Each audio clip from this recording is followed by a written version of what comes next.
Mari kita tunduk kepala, kita berdoa bersama-sama.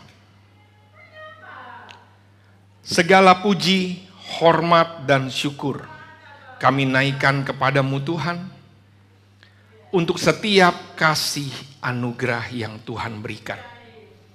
Untuk setiap penyertaan Tuhan yang luar biasa dalam kehidupan setiap dari kami. Terima kasih Tuhan, Engkau begitu baik dalam kehidupan kami.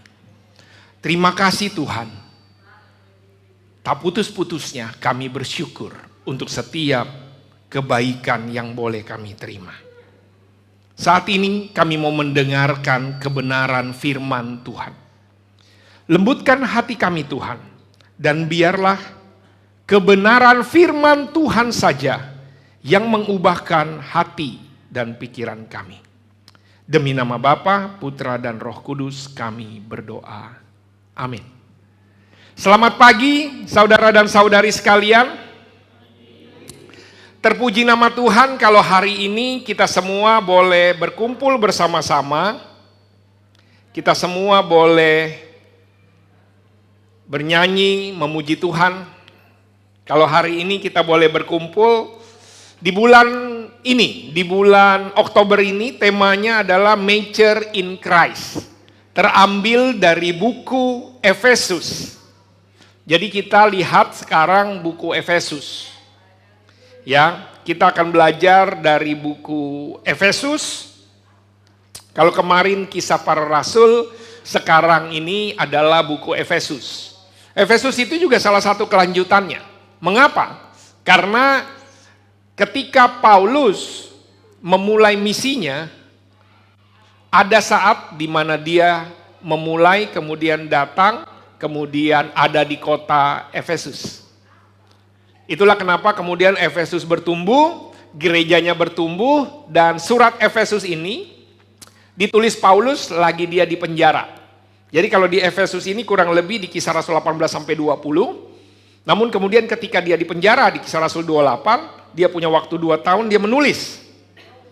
Nah, pesan kepada buku Efesus ini, pesannya itu sebenarnya bukan karena Efesus ada masalah secara umum, enggak. Tetapi ini adalah seperti surat edaran. Jadi buku Efesus ini menjadi buku secara umum. Artinya tidak karena ada masalah ditulis ada masalah. Tetapi secara bisa juga dibilang inilah kehidupan murid sehari-hari. Jadi buku Efesus, surat edaran tidak hanya di kota Efesus tetapi juga di gereja-gereja kecil yang lainnya. Contoh kalau Balikpapan itu kan goal. Dalam 5 tahun ini kita akan ada, idealnya ya, kita berimpian daerahnya itu jadi sambal terong pedas. Ya, Samarinda, Tenggarong, Samarinda, Balikpapan, Terong, Tenggarong, Penajam dan sekitarnya. Wah, itu udah masuk tuh kampungnya Ibu Lena ada di sana juga masuk. IKL juga masuk di sana. Nah itu dia. Artinya ketika pesannya buat Balikpapan ternyata sampai ke Samarinda, kemudian ke Tenggarong, Penajam dan sekitarnya. Kurang lebih seperti itu. Temanya clear dari Efesus 4 ayat 5. Tetapi dengan teguh berpegang kepada kebenaran, di dalam kasih kita bertumbuh di dalam segala hal ke arah Dia, yaitu Kristus yang adalah kepala. Jadi goalnya, tema ini bicara tentang pertumbuhan, di mana kita bertumbuh berpegangnya kebenaran di dalam kasih, goalnya Kristus yang adalah kepala. Ya. Nah, bicara tentang dewasa di dalam Kristus, ini yang harus kita tahu, brother sister semua. Mature in Christ, dewasa di dalam Kristus. Dewasa di dalam Kristus itu artinya bedanya gini, bayi dia tidak bisa melakukan apapun. Bayi taunya nangis. Kemudian ketika anak-anak ya dia lakukan tetapi bukan berdasarkan apa yang dia bisa kontrol. Dewasa itu sebenarnya artinya adalah bagaimana ketika di dalam Kristus, bagaimana kita berpikir, think, act, action. Ini dilakukan sama semua orang. Namun ketika orang dewasa, dia bisa berpikir, kemudian pikiran dia sama dengan tindakan dia. Sama dengan apa yang dia omongin. Ketika bicara tentang mature in Christ, ini bicara bagaimana setiap orang bisa berpikir seperti Kristus, bertindak seperti Kristus, berkata-kata dengan apa yang firman Tuhan katakan, love, mengasihi, kemudian sharing, dan melayani, berbagi, mengasihi, berbagi, melayani dengan cara Yesus. Itulah artinya mature in Christ. Dewasa di dalam Kristus. Saya mau memulai dengan peta ini. Ini adalah peta di mana Paulus pada waktu itu berjalan.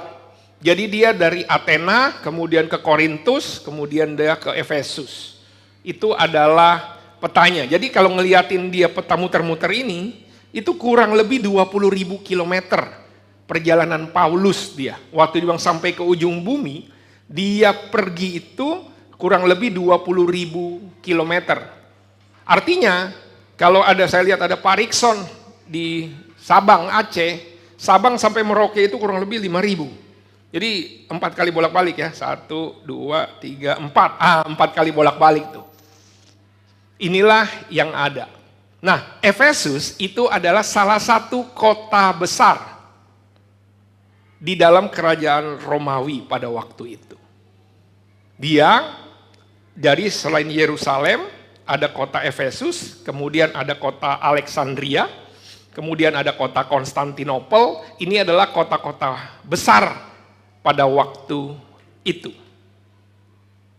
Ini kalau dari sejarah peta ya. Oke. Nah, salah satu karena dia kota besar, dia itu kota perdagangan juga. Namun juga ada kota di mana ada tempel. Tempel itu kuil. Kuil Dewi Artemis di Efesus. Nah, Dewi Artemis ini adalah dewi kesuburan. Jadi Dewi Diana, dari orang Yunani bilangnya Dewi Diana, Dewi Artemis, dia ini waktu itu entah kenapa meteor turun. Meteor jatuh dari luar angkasa, jatuh, batunya itu berbentuk orang. Entah kenapa berbentuk manusia wanita. Dia pikir cocokmologi ya. Jadinya seperti itu. Jadi ini adalah Dewi Artemis. Dan lihat tempelnya memang sangat besar. Kotanya sangat maju di zamannya. Sekarang udah tinggal puing-puing. Kenapa? Karena terjadi gempa bumi pada waktu tahun, saya tidak ingat tahun berapa, gempa bumi, jadi udah tinggal puing-puing yang ada. Saya mau tunjukkan ini, bahwa ini kota besar, di mana kemudian Paulus dari dia Korintus, kemudian dia pergi ke Efesus, dia ngapain di sana? Mengabarkan kabar baik. Di situ ada Apolos, kemudian ada Aquila, kemudian ada Tikhikus, dan seterusnya. Inilah orang-orang yang ada. Dan kemudian dia memberikan pesan itu.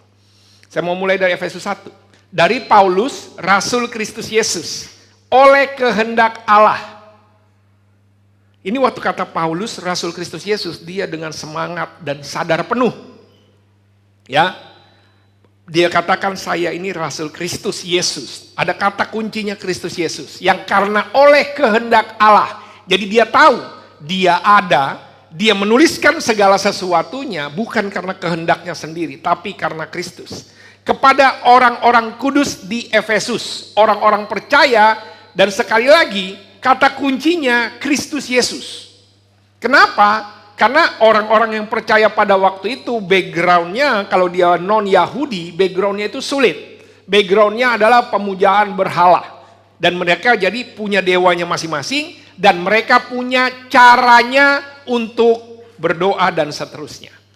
Kemudian dibilang kasih karunia, damai sejahtera dari Allah Bapa kita dan dari Tuhan Yesus Kristus menyertai kamu. Jadi clear nih, dari sininya aja, kalau kita baca Alkitab, pesan awal itu biasanya ditujukan kepada seseorang. Kayak Lukas kemarin menuliskan kepada, kok saya jadi lupa, Kisah Rasul, Theophilus gitu ya. Dia kemudian dia menuliskan, itu jadi spesifik kepada satu orang tertentu. Ini nggak ada.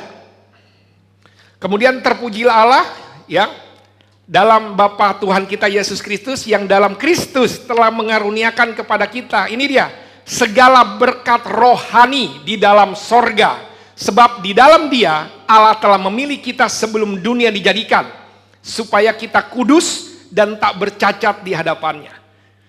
Kata kuncinya lihat di sini, berkat rohani. Yang harus kita tahu, brother sisters, kita pikir kalau jadi Kristen yang penting jadi kaya. Makanya ada namanya teologi kemakmuran dan seterusnya. Enggak. Berkatnya ini bicara tentang berkat rohani. Di-clear dari awal, kenapa ya? Ada juga yang salah motivasi. Yang penting saya jadi Kristen dengan semua motivasi. Saya bisa dapat kerjaan, saya bisa dapat jodoh, saya bisa pernikahannya bagus, amin kalau itu terjadi. Tapi bukan itu sebenarnya esensi utamanya kita menjadi pengikut Kristus. Tuhan mau kemudian gini, Dia Allah telah memilih kita sebelum dunia dijadikan. Ini artinya Tuhan, kalau kita tahu, Tuhan itu begitu clear, sangat mengasihi setiap dari kita, tidak ada yang salah. Bagaimana Tuhan planning, ini bersatu ayat, kita bisa lihat banyak ayat yang memang sejak dari dunia sebelum dunia dijadikan. Hanya untuk menunjukkan bahwa Tuhan peduli dan Tuhan mengerti setiap dari kita. Nah, goalnya menjadi pengikut Yesus. Bukan jadi kaya, bukan jadi sukses, bukan kemudian dan seterusnya. Berkatnya itu apa? Ini dia. Supaya kita kudus dan tak bercacat di hadapannya. Inilah goalnya. Supaya kita kudus dan tak bercacat di hadapannya. Maksudnya apa? Ini. Jadi goalnya ketika kita jadi pengikut Kristus, goalnya adalah karakter kita yang bertumbuh. Menjadi mirip dengan karakter Kristus. Itu goalnya. Dan kalau kita mengerti ini, kita akan tahu Tuhan lebih peduli mengubahkan karakter kita lebih daripada keadaan kita. Ini artinya ini dia. Ini konsekuensinya nih dari baca. Ini artinya gini.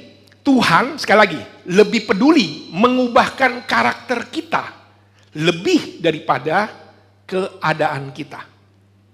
Nah, orang pikir orang Kristen kan mestinya dong, saya udah ikut Kristus jadi sukses, pekerjaan saya jadi lancar, jodoh saya jadi lancar, rumah tangga aman, tentram, karir segala macam, pokoknya semua. Saya kan udah ketemu Tuhan, tinggal cuan aja nih, mestinya mengalir sama. Enggak. Arti kata ini, Tuhan lebih peduli kamu karakternya berubah. Kenapa ya saya kerjaan saya gini-gini aja?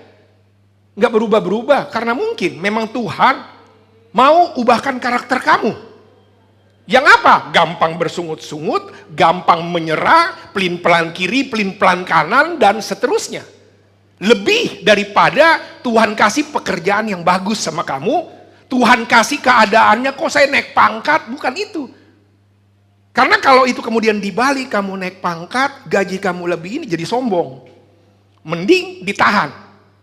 Tapi apa? Karakter bersyukur, karakter tidak gampang menyerah, itu yang bertumbuh. Itu dia.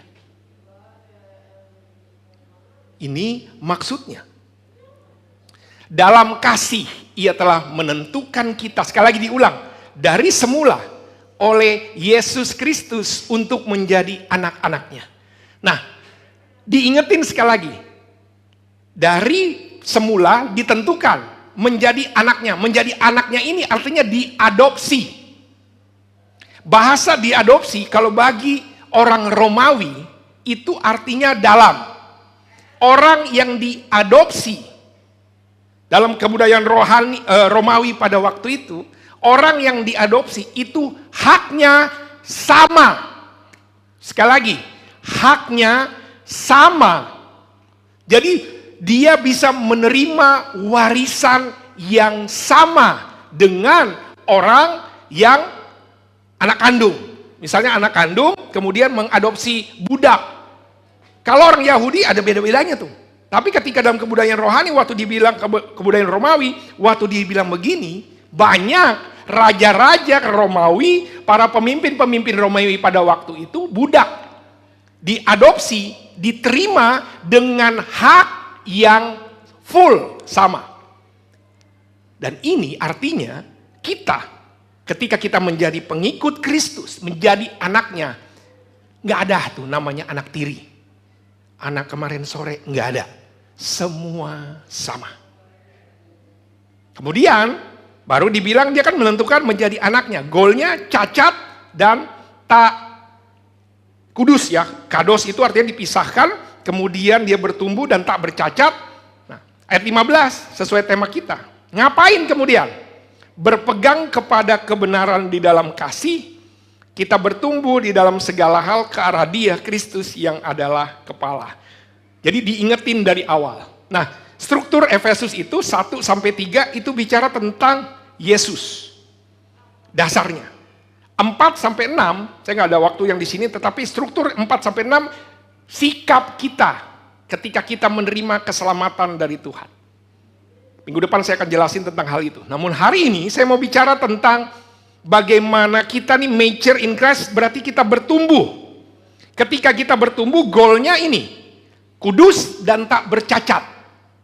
Mature in Christ. Bukan kita bertumbuh, kemudian kita jadi jago ngomong, kita jadi kaya, kita jadi sukses, dan seterusnya.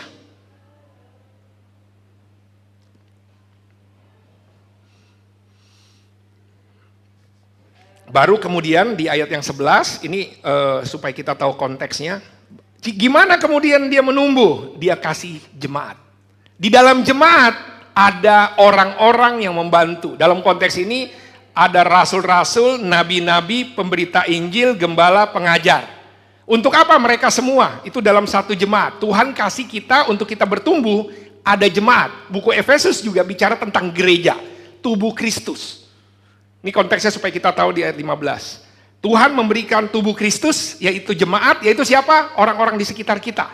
Ini adalah cara Tuhan menumbuhkan kita. Dia kasih orang-orang untuk apa? Memperlengkapi kita semua, orang-orang kudus bagi pelayanan, bagi pembangunan tubuh Kristus. Sampai kita semua mencapai kesatuan iman dan pengetahuan yang benar tentang anak Allah. Sekali lagi, mengerti ini sentralnya Yesus, anak Allah. Kedewasaan penuh, tingkat pertumbuhan yang sesuai dengan kepenuhan Kristus. Sekali lagi, kepenuhan Kristus. Orang mikir kepenuhan Kristus berarti berlimpah, makin kaya, makin sukses, pekerjaan, wow, lancar, jodoh, aman. Apapun yang dia pengen, resolusi semua tercapai. Bukan itu. Sekali lagi, karakternya, kepenuhan Kristus itu karakternya. Bukan, jadi materinya itu spiritual blessing, bukan material blessing. Saya garis bawahi ini, kenapa? Karena orang, sekali lagi, dan kita bisa seperti itu. Karena itu jadi mindset. Berarti saya jadi hitung-hitungan sama Tuhan. Jadi ketika kita jadi sulit, ngambek. Berarti saya salah nih, karena kan goal saya jadi Kristen, jadi saya semangat jadi murid supaya saya diberkati. Sekali nggak diberkati, langsung ciut. Kenapa? Karena fokusnya pikir kalau saya ikut, saya diberkati. Kalau saya melayani, saya akan begini. Kalau saya ini dan begitu. Sekali lagi, Tuhan, saya garis bawahi lagi, lebih peduli kepenuhan Kristus ini karakter kita yang diubah, bukan keadaan kita. Oh pantes, kayaknya saya GGA ya, gini-gini aja. Tetapi karakter kamu yang sebenarnya sedang ditumbuhkan oleh Tuhan. Sehingga kita bukan lagi anak-anak yang diombang-ambingkan oleh rupa angin pengajaran, oleh permainan palsu manusia dalam kelicikan mereka yang menyesatkan. Karena memang, karena Efesus yang begitu besar, godaannya banyak. Godaannya banyak, semua bisa melihat, tuh dia gitu, dia gono, dan seterusnya. Jemaat juga yang makin besar itu, juga kan beda-beda. Ada jemaat waktu dibilang tentang pertumbuhan, karena Paulus bisa lihat, ada orang yang bertumbuh, ada orang yang gayanya tetap anak-anak. Anak-anak itu cuma bisa nangis. Anak-anak rohani, nangis kita sih nggak ada yang nangis. Cuman kelakuannya ya kayak anak-anak aja, udah gitu. yang diombang-ambingkan oleh rupa pengajaran, permainan palsu manusia dalam kelicikan mereka yang menyesatkan. Tapi kemudian, disinilah ayat ini, major, teguh berpegang kebenaran, di dalam kasih kita bertumbuh. Kasihnya ini siapa? Kasih Kristus. Kita bertumbuh segala hal ke arah Dia, Kristus yang adalah kepala. Senternya Kristus. Inilah ketika bicara tentang mature in Christ. Sentralnya Kristus. Inilah yang kita lakukan. Untuk kita beraktivitas. Untuk kita bisa mature in Christ. Ini aja yang kita lakukan. Worshiping. Kita menyembah Tuhan. Mengenal Tuhan lebih dalam. Fellowshipping. Fellowshipping itu artinya kita berfellowship. Kita bertemu satu dengan yang lain sebagai tubuh Kristus. Kita belajar mengenal satu sama lain. Itulah aktivitas kita menuju mature in Christ. Kita bersekutu mengenal Tuhan lebih dalam. Berdoa. Membaca Alkitab. Fellowshipping dengan tubuh Kristus yang ngeselin. Yang tidak seperti kita mau. Memang susah. Efesus itu bertambah banyak gayanya karena latar belakang mereka memang beda. Growing. Untuk kita bisa mature, kita perlu untuk bertumbuh. Pengenalan kita akan Tuhan Yesus. Serving. Mature in Christ. Aktivitas yang dilakukan untuk kita bisa berdewasa, ya melayani. Melayani itu tentu paling enak kan dilayani. Melayani itu susah. Apalagi kalau kita sudah berasa pangkat kita lebih tinggi. Kayaknya status kita sudah lebih wow, beda, susah. Kemudian sharing. Inilah 5 area itu. Menjadi murid Yesus. Itulah yang disebut tentang discipleship. Pemuritan. Saya mau sekali lagi ketika goalnya mature in Christ itu ya hidup menjadi murid Yesus. Disciple. Murid Yesus itu ya 5 aktivitas inilah proses mature-nya. Following Jesus artinya yang diikutin Yesus. Saya selalu katakan yang diikutin adalah Yesus. Bukan pendetanya. Bukan para, kalau di situ kan pengajarnya, makanya waktu itu aku Apolos, kemudian saya Paulus, rata-rata begitu semuanya. Following Jesus, bukan following figur. Kenapa?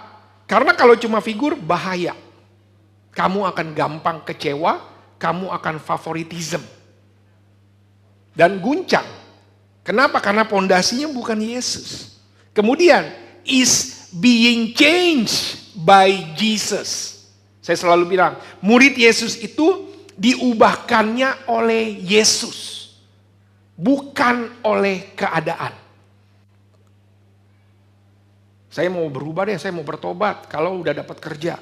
Saya mau bertobat kalau misalnya saya sudah dapat pacar. Saya bertobat kalau pekerjaan baik. Saya bertobat kalau saya sudah punya rumah. Saya bertobat. Enggak. Saya diubahkan oleh Yesus, hanya Yesus, bukan keadaan. Enak di sini ibadahnya udah lebih mantap. Ya amin puji Tuhan. Tetapi jangan mengandalkan tempat ini. Jangan mengandalkan grup. Jangan mengandalkan fasilitas-fasilitas yang ada. Itu artinya being changed by Jesus. Dan committed to the mission. Murid Yesus tidak bisa hidup sendirian dan egois seorang diri. Bagaimana Paulus terus dia lakukan itu tadi. Yang tadi saya kasih lihat petanya. Dia sampai ke ujung bumi dan itulah yang perlu kita lakukan.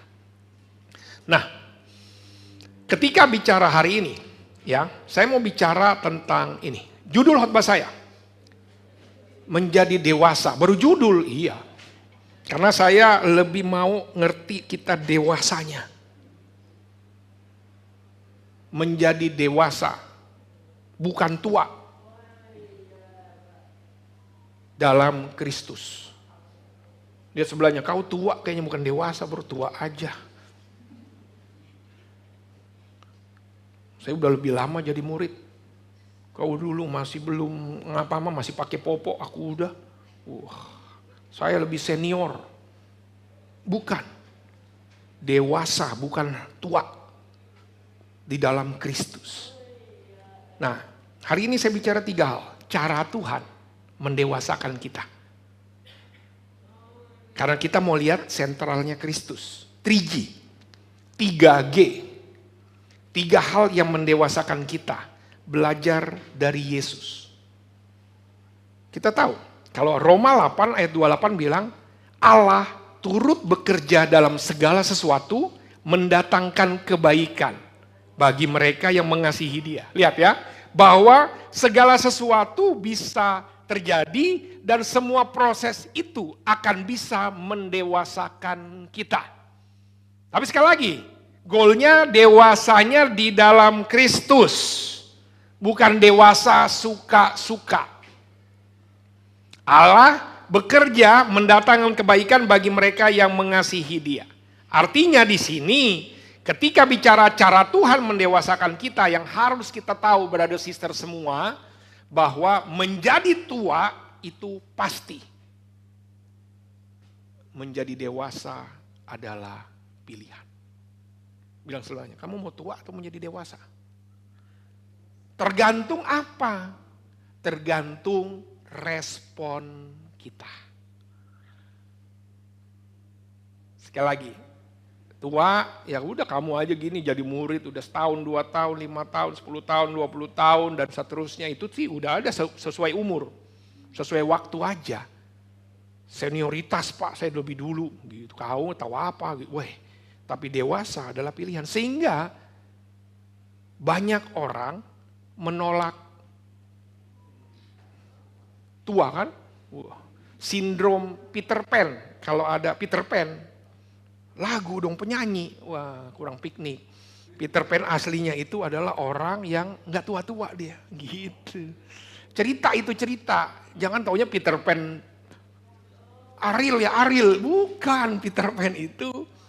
Itu lagu, itu cerita sosok karakter yang kayak Mickey Mouse, yang kayak gitu-gitu. Tetapi ini sosok yang gak tua-tua. Nah, saya mau katakan gini, kamu harus berdewasa. Ya, karena itu pengaruhnya dari mana? Dari respon kita. Ada 3 hal. Yang pertama, 3G. Tuhan menggunakan Getsemani. Karena kita mau sentralnya Yesus, ada 3 hal ini aja. 3G. G yang pertama, Getsemani. Apa tuh?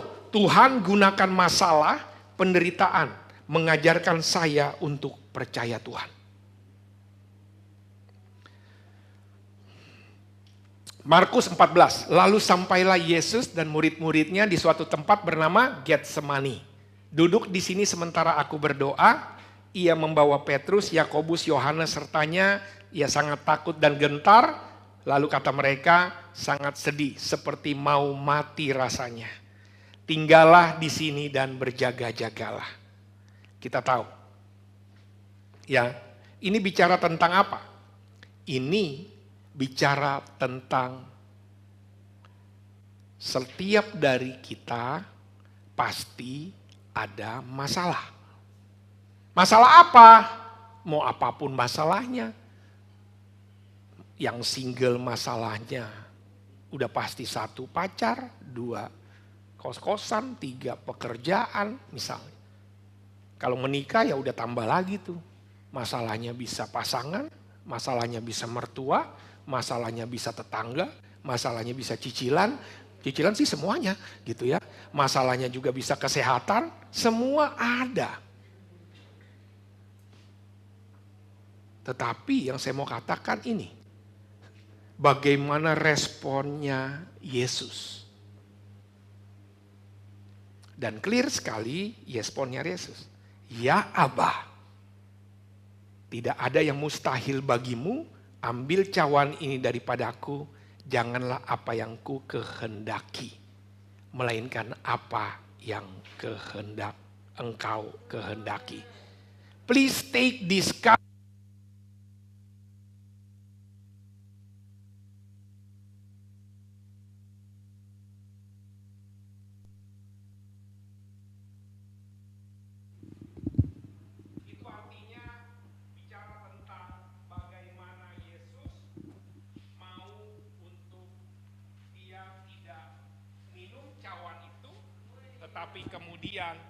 dia mau ikutin aja.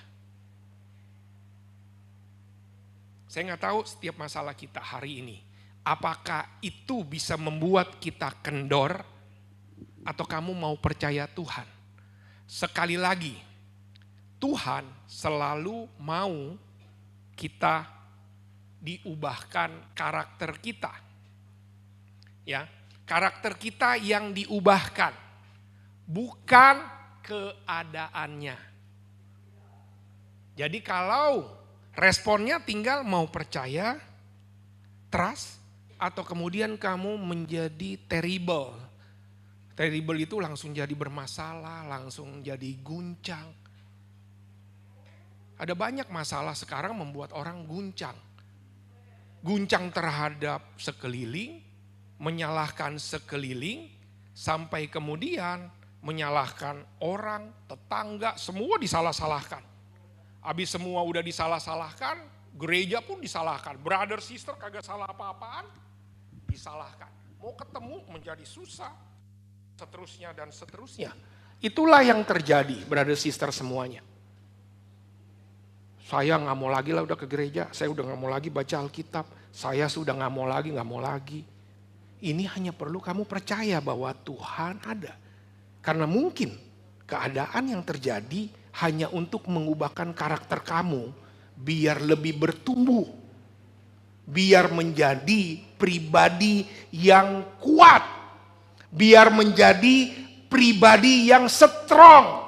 Biar menjadi pribadi yang mandiri, memiliki karakter Kristus.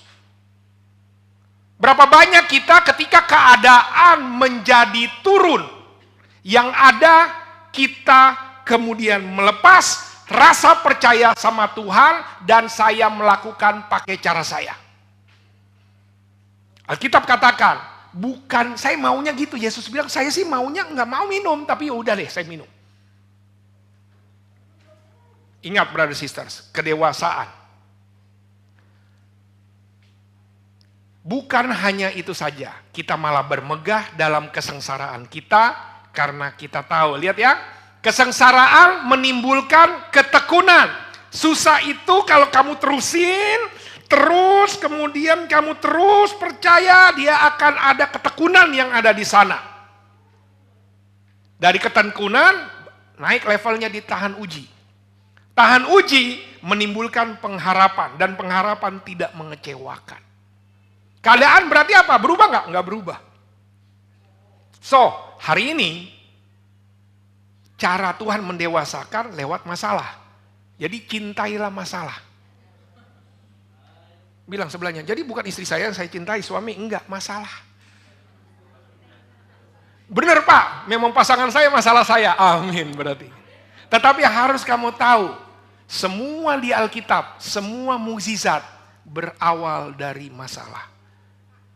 Catering kurang, kan gitu. Pernikahan di Kana catering kurang. Karena catering kurang, berarti ada tuh air menjadi anggur. Orang lapar, nggak punya catering lagi. Orang kasih makan tuh 5 roti 2 ikan, selalu begitu. Sakit, disembuhkan. Meninggal, dibangkitkan. Lihat, saya mau tanya sama kita. Ketika kita ada kesulitan pekerjaan, kesulitan rumah tangga, keuangan, kesehatan, masih nggak kita percaya sama Tuhan? Hal yang pertama, trust. Kenapa? Setiap masalah ada tujuannya. Yang perlu kamu lakukan apa? Bikin aja jurnal. Aku nggak mau lagi Pak, ingat-ingat. Enggak, itu adalah jurnal kamu. Dulu saya lagi susah Pak, lihat. Dulu tuh saya susah banget Pak. Tapi lihat sekarang, udah banyak cicilanku ke kiri, kanan, atas, belakang. Dulu Pak, untuk makan aja. Wah kan, itu kan karena kamu terus coba kamu lari. Coba kamu pulang kampung, coba kamu menyerah. Nggak ada ini semua. Kamu hanya lihat. Kamu hanya perlu apa? Catat tuh bagaimana proses ketika kamu menghadapi masalah dan kamu bertekun, kamu ingat-ingat itu. Dan kamu akan tahu betapa itu cara Tuhan mendewasakan kita. Hal yang pertama, jangan lupa Getsemani. Hal yang kedua, jangan lupa namanya gurun pasir. Tuhan gunakan gurun pasir untuk mengajarkan saya godaan itu membuat saya harus taat kepada Tuhan. Then Jesus was led by the Spirit into the desert to be tempted by setan merah. Oh bukan, by the devil. Saya pikir setan merah. Maka Yesus dibawa oleh roh ke padang gurun dicobai iblis. Kita tahu kemudian cobaan-cobaannya, tapi saya mau katakan gini. Jam berapa sekarang? Udah lapar. Digoda. Kamu tahu nggak? Pencobaan di padang gurun itu menunjukkan sama saya apa? Sama kita. Yesus itu digoda tetapi tidak berdosa. Itu artinya apa sebenarnya? Pencobaan yang dilakukan, kita bisa tidak berdosa meskipun digoda. Digoda tidak membuat kita berdosa. Tapi juga kita harus tahu, setiap dari kita, setiap orang digoda. Kuat Pak, kuat saya Pak. Enggak. Kita tidak imun terhadap godaan. Bisa nggak gambarnya diganti Pak? Waduh. Godaan adalah kesempatan kita justru melakukan hal yang baik. Saya mau bilang, digoda. Nah ini dia. Terus kalau saya digoda, respon saya gimana? Yesus waktu digoda cuma bilang begini, "Enyah kau iblis." Kaget saya Pak. Yang kaget, kan kamu bukan iblis, kenapa kaget gitu ya. "Enyahlah iblis, sebab ada tertulis, engkau harus menyembah Tuhan Allahmu dan hanya kepada Dia sajalah engkau berbakti." Yesus taat. Digoda, tapi kemudian dia obey. Kan begitu. Saya nggak tahu apa yang bisa menggoda kita. Banyak sih Pak goda. Satu, itu kan nyambung tuh. Satu, lagi ada masalah. Sekarang godaannya, sekarang saya nggak punya uang Pak. Nggak punya uang buat apa nih? Ya buat bayar cicilan. Itu aja satu. Buat beli kuota. Tiba-tiba digoda. Digoda oleh siapa? Sama cewek, bukan, digoda oleh notifikasi. Halo kakak, gitu. Tinggal klik. Udah tinggal klik tuh, klik. Digoda. Ya memang kita akan digoda. Kamu punya handphone kamu akan menjadi godaan terbesar kamu pasti. Aman Pak, saya aman. Gak ada yang aman di dalam dunia ini. Yesus aja dicoba, apalagi kita. Cuman apa yang harus kita lakukan? Ya fokus. Alkitab bilang ada tertulis. Hal yang kedua, ketika kamu digoda ya fokuslah hal yang baik. Alkitab bilang Filipi 4 ayat 8, apa yang baik yang sedap didengar pikirkan itu semua. Fokuslah terhadap firman Tuhan. Ada tertulis. Artinya apa? Kenapa kita banyak digoda? Ya handphone kalian kamu lebih banyak baca firman atau baca link medsos, segala macam, kan gitu. Ya tergantung, apa yang kamu baca biasanya itulah yang akan menggoda kamu. Yang kedua, kamu gak bisa hidup sendiri. Alkitab banyak bicara ini. Makanya waktu Efesus bilang nanti ada pemberita Injil, pengajar dan seterusnya, itu bicara tentang partner rohani. Untuk supaya kamu bisa dari digoda kamu bisa merespon tetap taat. Kata kuncinya adalah temukan spiritual partner. Ini apa? Ya kembali lagi. Kalau kamu pikir kamu hebat. Saya sih Pak cuma dengar hari Minggu doang saya udah aman Pak. Enggak. Makanya ada PDG. Makanya ada kumpul grup. Itu adalah cara kita supaya yang digoda ini menjadi taat. Dan kamu pikir kalau saat ini, enggak Pak saya enggak tergoda. Tinggal tunggu aja. Dan ini kesempatan bagi kita brother sister semua. Let's focus. Orang yang berdewasa adalah orang yang berespon benar. Kalau responnya ngeyel, ya ketahuan lah berarti belum dewasa. Bilang tengok sebelahnya, kamu tua bro, kamu tua sis, bukan dewasa. fokus firman, cari spiritual partner. Karena itu, saya nggak tahu apa godaan terbesar kita memang dari handphone saat ini. Belum yang lain-lain. Tapi Tuhan godakan godaan justru mengajar saya taat. Saya mau tanya sama kita hari ini, apa yang menggoda kamu? Saya mau tanya sama kita hari ini, apa hal-hal yang kamu tahu dan kamu masih tetap ngeyel? Hal yang ketiga, jangan lupa Getsemani, jangan lupa gurun pasir, 3G. Yang ketiga adalah jangan lupa Golgota. Tuhan gunakan setiap pelanggaran, setiap hal-hal buruk untuk apa? Mengajarkan saya namanya memaafkan. Orang yang lewat di sana menghujat dia sambil menggelengkan kepala, mereka berkata, "Hai engkau yang mau merubuhkan bait suci dan mau membangunnya kembali dalam 3 hari. Selamatkan dirimu jikalau engkau anak Allah, turunlah dari salib itu." Demikian juga imam-imam kepala bersama-sama ahli Taurat dan tua-tua mengolok dia dan mereka berkata, orang lain ia selamatkan, tetapi dirinya sendiri tidak dapat ia selamatkan. Ia Raja Israel, baiklah ia turun dari salib itu dan kami akan percaya kepadanya. Ayat 44, bahkan penyamun-penyamun yang disalibkan bersama dengan dia mencelahnya demikian juga. Lihat, ini apa sih Golgota ini?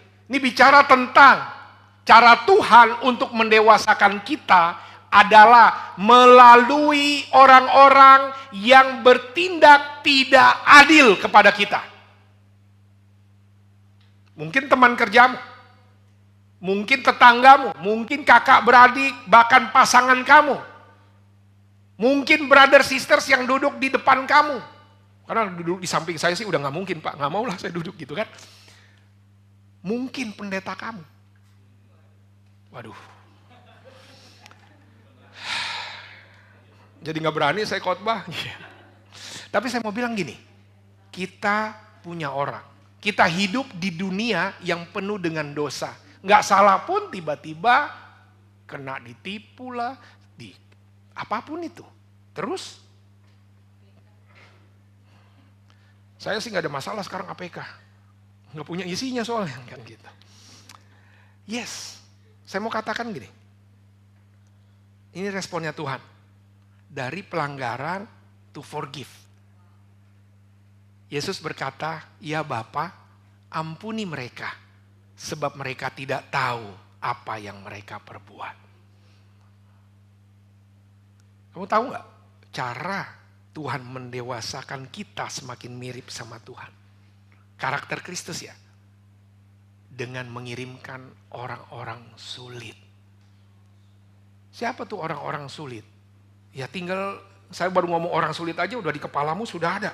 Si A, si B, si C, si D. Coba tengok kiri kanan. Apa lo lihat-lihat gitu kan? Waduh, jangan.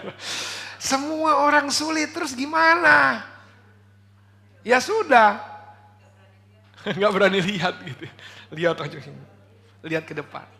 Kamu harus tahu gini, kenapa saya harus memaafkan? Karena saya sudah lebih dahulu dimaafkan. Itu aja. Banyak gak yang menyakiti? Ya saya bilang, saya juga banyak dimaafin. Kok saya jadi gak bisa memaafin orang-orang ini?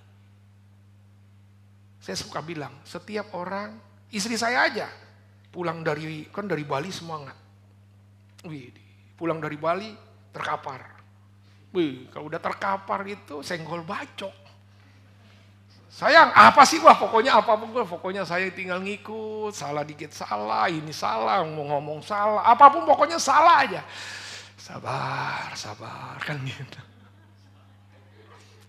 Artinya itu baru orang terdekat yang kemarin senang-senang, tiba-tiba kok sekarang, saya tahu pasti ada.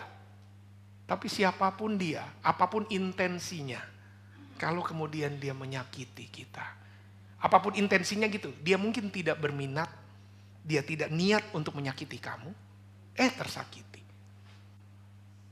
Kan kita ini brother sister kan udah mulai apal kan semua nih kan.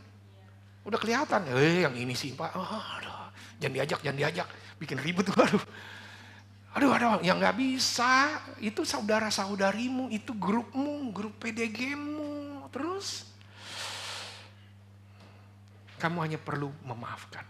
Kenapa? Alkitab clear kok. Itu di Efesus kemudian bilang, karena kamu sudah terlebih dahulu memaafkan. Coba tunjuk dalam hati. Saya mau maafin yang mana ya? Kalau gini gak berani. Apa tunjuk gue lo tunjuk enggak?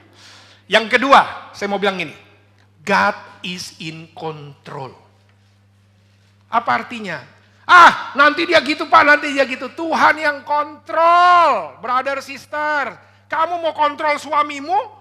Nggak bisa, suamimu lebih jago. Ngapain? Langsung clear chat, uninstall, baik lagi. Itu contoh yang paling sederhana kata orang. Kalau tips untuk membuat istri di rumah nggak gitu. Tapi juga sama, istri kamu lebih hebat dibanding kamu dalam segala hal.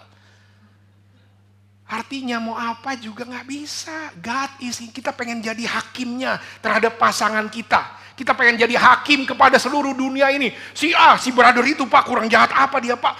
Waduh brother itu Pak saya lihat kemarin dia. Wow terus ngeliatin. Wah ya sudah terus God is in control. Kamu hanya perlu apa? Maafin. Kalau ada hal-hal terjadi terus ya lakukanlah. Itulah respon orang yang berdewasa secara rohani. Saya mau tanya, berapa banyak yang hanya karena satu orang ini? Kenapa gini?